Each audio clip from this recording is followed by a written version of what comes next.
ఈరోజు మాన్యశ్రీ కాంశీరామ్ గారి 91వ జయంతి సందర్భంగా బహుజన్ యువసేన BYS ఆధ్వర్యంలో స్థాకర్ గారి సర్కిల్ నందు ఘనంగా నివాళులు అర్పించడం జరిగింది। ఈ సందర్భంగా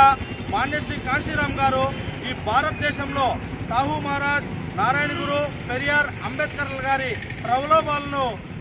రాజ్యాధికారంపై నడిపించి ఎన్నో విజయాలు సాధించిన గొప్ప వ్యక్తి మాన్యశ్రీ కాంశీరామ్ గారు। అలాగే మాన్యశ్రీ కాంశీరామ్ గారు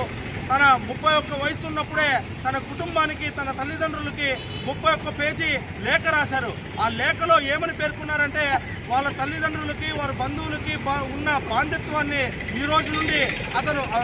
మాన్యశ్రీ కాంశీరామ్ గారు తెంచుకుంటున్నట్టు, మాన్యశ్రీ కాంశీరామ్ గారు ఆ రోజు నుండి వారి ఇంటికి రాను, మీరు నా గురించి వెతకండి, మీరు నా గురించి ఆలోచించకూడదు అని చెప్పి ఒక లేఖ రాసి తను చచ్చిపోయేంత వరకు కూడా వారి ఇంటికి పోకుండా భారతదేశంలో అన్ని చోట్ల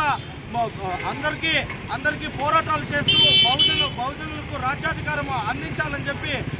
ఢిల్లీ నుండి కన్యాకుమారి వరకు సైకిల్ యాత్ర కూడా చేసిన గొప్ప వ్యక్తి మాన్యశ్రీ కాంశీరామ్ గారు। అలాగే మాన్యశ్రీ కాంశీరామ్ గారు నాయకులు కార్యకర్తలను కాదు, నాయకులను తయారు చేయాలనే సిద్ధాంతంతో ముందుకు పోయి ఈ భారతదేశంలో ఎంతో మంది గొప్ప నాయకులను తయారు చేసిన ఘనత కూడా మన మాన్యశ్రీ కాంశీరామ్ గారికి చెందిందని ఈ సందర్భంగా తెలియజేస్తూ, అలాంటి మాన్యశ్రీ కాంశీరామ్ గారి 91వ జయంతిని ఈరోజు ఇక్కడ జరుపుకోవడం చాలా ఆనందకరమని తెలియజేస్తూ, యువతందరూ కూడా మాన్యశ్రీ కాంశీరామ్ గారి మహనీయులు అడుగుజాడల్లో నడిచి మహనీయుల ఆశయాలపై నడవాలని కోరుకుంటూ జై భీమ్, జై భారత్।